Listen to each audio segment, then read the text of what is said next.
Hi friends, ഇന്ന് നമ്മൾ കുറച്ച് ടിപ്സ് ആയിട്ടാണ് വന്നിട്ടുള്ളത്. അപ്പോൾ നമ്മളെ വീട്ടിലേക്ക് കുറേ വേസ്റ്റ് കവറൊക്കെ ഉണ്ടാവും. അത് നമുക്ക് റീയൂസ് ചെയ്യാനും അതുപോലെ തന്നെ എ സി ഒന്നും ഇല്ലാതെ തന്നെ ഈ കൊടും ചൂടത്ത് നമ്മളെ വീട് തണുപ്പിച്ചെടുക്കാനും കൂടാതെ എല്ലാവർക്കും യൂസ്ഫുൾ ആയ കുറച്ച് ടിപ്സുകളും ഇതിൽ ഉൾക്കൊള്ളിച്ചിട്ടുണ്ട്. അപ്പോൾ ആദ്യത്തെ ടിപ്പ് എന്ന് പറഞ്ഞു കഴിഞ്ഞാൽ നമ്മളെ വീട്ടിലൊക്കെ ഇതുപോലെ പ്ലാസ്റ്റിക് കുപ്പികൾ ഉണ്ടാവും. അത് നമ്മൾ വെറുതെ കളയാറല്ലേ ചെയ്യാറ്. അപ്പോൾ ഇനി കളയണ്ട. പ്ലാസ്റ്റിക് കുപ്പികൾ നമ്മളെ കയ്യിലുണ്ടെങ്കിൽ ഈ കൊടും ചൂടത്ത് നമ്മളെ ചെടികളൊക്കെ സംരക്ഷിക്കാൻ നല്ലൊരു യൂസ്ഫുൾ ആട്ടോ പ്ലാസ്റ്റിക് കുപ്പികൾ. അപ്പോൾ അതിന് വേണ്ടിയിട്ട് നമ്മളെ പ്ലാസ്റ്റിക് കുപ്പിയിൽ ചെറിയൊരു ഹോൾ ഇട്ട് കൊടുത്ത ശേഷം പ്ലാസ്റ്റിക് കുപ്പിയിലേക്ക് നിറച്ച് വെള്ളം ഒഴിച്ച ശേഷം ഒരു ഹോൾ ഇട്ട് കൊടുത്ത ശേഷം ഇതുപോലെ ഹാങ് ചെയ്ത് കൊടുക്കുകയാണെങ്കിൽ നമ്മളെ ചെടിയിൽ എപ്പോഴും ജലാംശം ഉണ്ടാവും ചെയ്യും. അതുപോലെ ചെടികൾ നന്നായിട്ട് പൂക്കൾ ഉണ്ടാവാനും അതുപോലെ ചെടിയിൽ എപ്പോഴും ജലാംശം ഉണ്ടാവുന്നത് കൊണ്ട് തന്നെ ചെടികൾ കാണാനൊരു ഭംഗി തന്നെയാണ് കേട്ടോ. അപ്പോൾ ഈ കൊടും വേനൽക്കാലത്തും നമ്മളെ വീട്ടിൽ ഇതുപോലെ ചെടികളും പൂക്കളൊക്കെ നിൽക്കുന്നത് കാണുമ്പോൾ നമ്മളെ മനസ്സിനും ഒരു റിലാക്സ് അല്ലേ.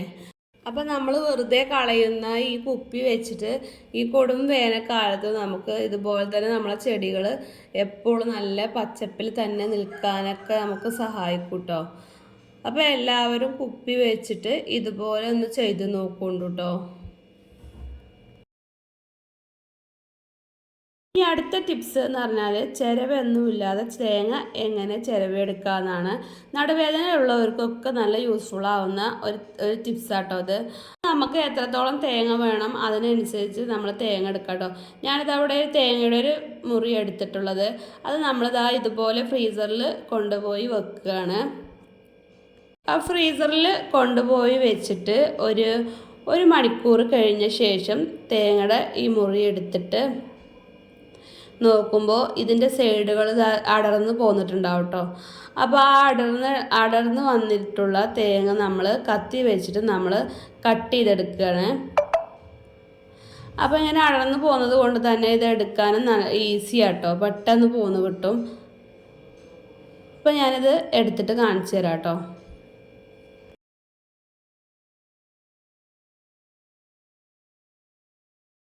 ഈ അടർത്തിയെടുത്ത തേങ്ങ ഞാനിത് അതുപോലെ ഒരു പാത്രത്തിലേക്ക് എടുത്തു വെച്ചിട്ടുണ്ട്.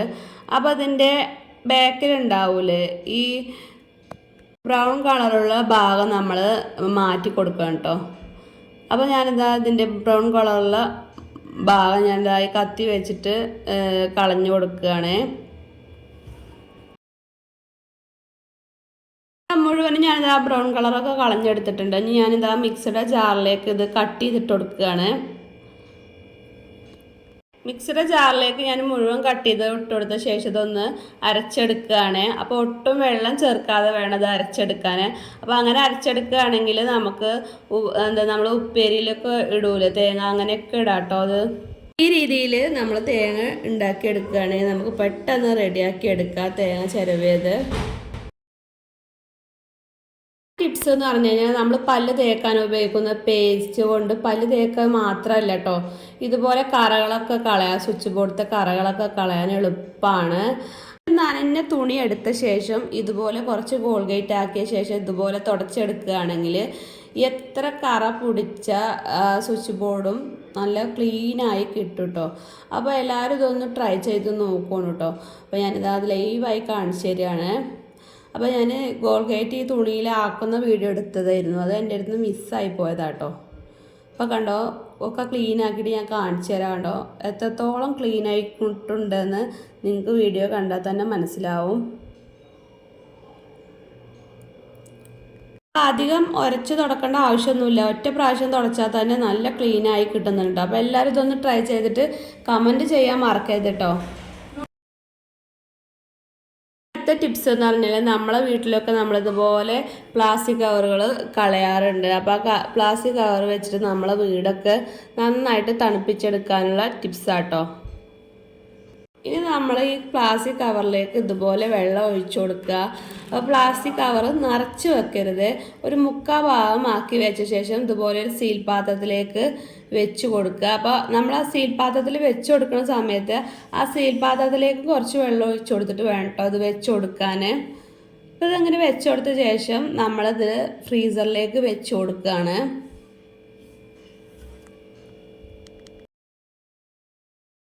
ഫ്രീസറിലേക്ക് വെച്ച് 2 മണിക്കൂർ കഴിഞ്ഞ് കഴിഞ്ഞാൽ ഇത് നന്നായിട്ട് കട്ടായി കിട്ടും കേട്ടോ. അപ്പോൾ ഞാൻ കഴിഞ്ഞ വീഡിയോയിൽ ഞാൻ ചിരട്ടി വെച്ചിട്ട് ഇതുപോലെയുള്ള ഒരു വീഡിയോ ചെയ്തപ്പോൾ എല്ലാവരും കമൻറ്റ് ചെയ്തിരുന്നു. എല്ലാവരും അല്ല, ചിലർ കമൻറ്റ് ചെയ്തിരുന്നു ചിരട്ട തണുക്കാൻ കുറേ സമയം എടുക്കുന്നൊക്കെ ചിലർ കമൻറ്റ് ചെയ്തിരുന്നു. അതുകൊണ്ടാണ് ഞാൻ ഈ വീഡിയോ ചെയ്തത്. ഇതാവുമ്പോൾ പെട്ടെന്ന് തണുത്ത് കിട്ടുകയും ചെയ്യുമല്ലോ. അപ്പോൾ ഇനി നമുക്ക് വേണ്ടത് ഒരു കട്ടിയുള്ള ഒരു തുണിയാട്ടോ. ജസ്റ്റ് ഒന്ന് നനച്ചെടുത്ത തുണി ഇതുപോലെ ഈ പാത്രത്തിൻ്റെ അടിയിലായി വെച്ച് കൊടുത്തിട്ട് ഇതുപോലെ ചെയറിൻ്റെ മുകളിലോ സ്റ്റൂളിൻ്റെ മുകളിലോ എന്തിൻ്റെ മുകളിൽ വേണമെങ്കിലും നിങ്ങൾക്ക് വെക്കാട്ടോ. ഇതുപോലെ നമ്മളെ ബെഡിൻ്റെ അടുത്തായിട്ട് ഇത് വെച്ച് കൊടുക്കുക. അപ്പോൾ ചിലരൊക്കെ പറയും ഇങ്ങനെ വെച്ച് കൊടുത്താൽ ജലദോഷം പിടിക്കുന്നൊക്കെ. അപ്പോൾ ജലദോഷമൊന്നും പിടിക്കൂല കേട്ടോ. പിന്നെ നല്ല കിടുകിടാ തണുപ്പൊന്നുമില്ല, നമ്മളെ റൂം അത്യാവശ്യം ഒരു തണുപ്പൊക്കെ കിട്ടും കേട്ടോ. ഇവിടുത്തെ നമ്മൾ ഫാൻ ഇടുമ്പോൾ നമുക്ക് ഒരു ചൂട് കാറ്റല്ലേ വരിക. അപ്പോൾ ഇത് ഇങ്ങനെ ചെയ്യുകയാണെങ്കിൽ നമുക്ക് റൂമിൽ നല്ലൊരു തണുപ്പും നല്ലൊരു മറ്റൊരു ഫീലിംഗ് ആക്കാരം ഉണ്ടാകുക കേട്ടോ. അപ്പോൾ എല്ലാവരും ഇതൊന്ന് ട്രൈ ചെയ്തിട്ട് കമൻറ്റ് ചെയ്യാൻ മറക്കണ്ട കേട്ടോ.